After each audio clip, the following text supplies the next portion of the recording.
Hey lords and ladies, I'm back once again. Still same lighting setup because I'm trying to record all of these together while I look somewhat presentable. This is the third one in my Irregular at Magic High series. If you have any ideas of what else I could talk about in the series, because it's such an underappreciated series in that there's not anyone really talking about the lore or really anything, let me know. I might make a video on it if it's got enough research. Heck, I might make a short video on it even if it doesn't. Let me know. I'm happy to hear from you some ideas, some suggestions. So in this one, we're going to talk about CADS, which is really just an acronym. CADS in the Irregular world is called a cast assisting device. It's made for magicians to help them cast a spell. Think of it, a CAD can come in just about any shape. There are ones shaped like laptops, there are ones shaped like guns, there are ones shaped like bracelets, you see some that are shaped like cell phones.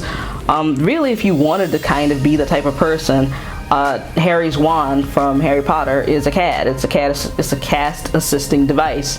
Kind of like a focus, wizard staff, Gandalf's staff was a CAD.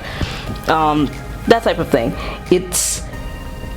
Basically, it does a couple of things. It speeds up processing when the magician is casting, because outside interference, too much EDOs can actually kind of mess up a magician's ability to see the result that they want / need. And it also replaces things like wands, talisman stones, which is why spiritual magic, while originally thought to be kind of like hokum, is now being researched even more, because if these people were doing it back in the day before CADS, that means talismans, wands, staffs, everything like that worked. Though they aren't quite as stable and they aren't quite as fast. You see that in the series. It's not that they're bad, in fact they're more potent. There's specialized CADs and then there are weaponized CADs. Let's start with generalized CADs. So Miyuki and, from what we can tell, Sagusa Senpai also, both are good examples of generalized CADs.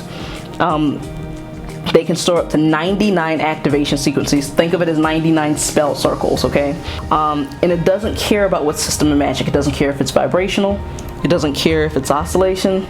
Oscillation, vibration, same thing. It doesn't care if it's movement type.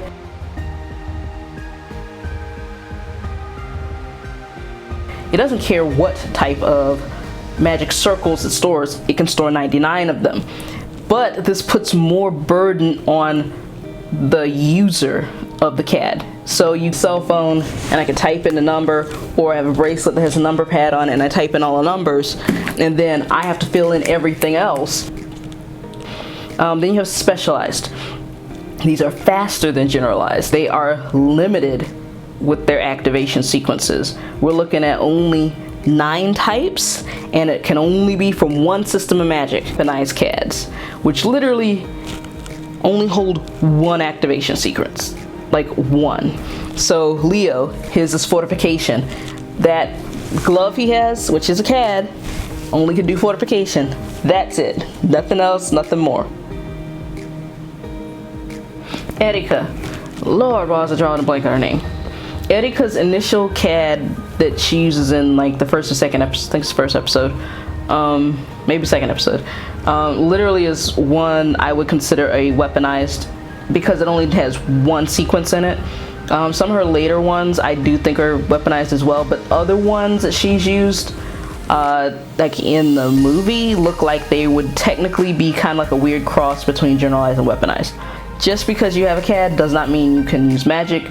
They must be used by let's put it bluntly, you aren't a psychic, you don't have scions to feed into the CAD to trigger it, to help boost and focus your own psychic ability. Think of it as that. CADs are used to boost the magician / psychic's ability to influence the outside world. Thus, CADs are super personalized. You can't just randomly pick up somebody's CAD and use it.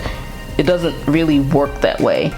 Apparently there's always also a feedback loop if you try and touch somebody's CAD while they're casting. It hasn't shown it to us, to my knowledge, in the anime yet, but it is mentioned in the books. So because CADs are so personalized, because everybody's different, you have, you know, there could be 100 different people and 100 different means of intention, 100 different means of, you know, getting what you want in life, the changes that you want to see on the object. That is where CAD tuning comes in. The CAD has to be tuned by somebody who is, at least understands you to a certain degree. I mean, CAD literally has to have access to your mind. It has to have access to sending signals to your brain. And even if it's on a subconscious level, 100 different people have 100 different subconsciouses. So that's one of the reasons why having them tuned is extremely important. Now, there are shops that do tune CAD devices, and the average Joe Schmo psychic magician is able to go to that shop once a month, once a year, and get it tuned up. Because it actually takes a good bit of computer equipment to do so. Obviously, First High and several other high schools have access to be able to tune a CAD right then and there.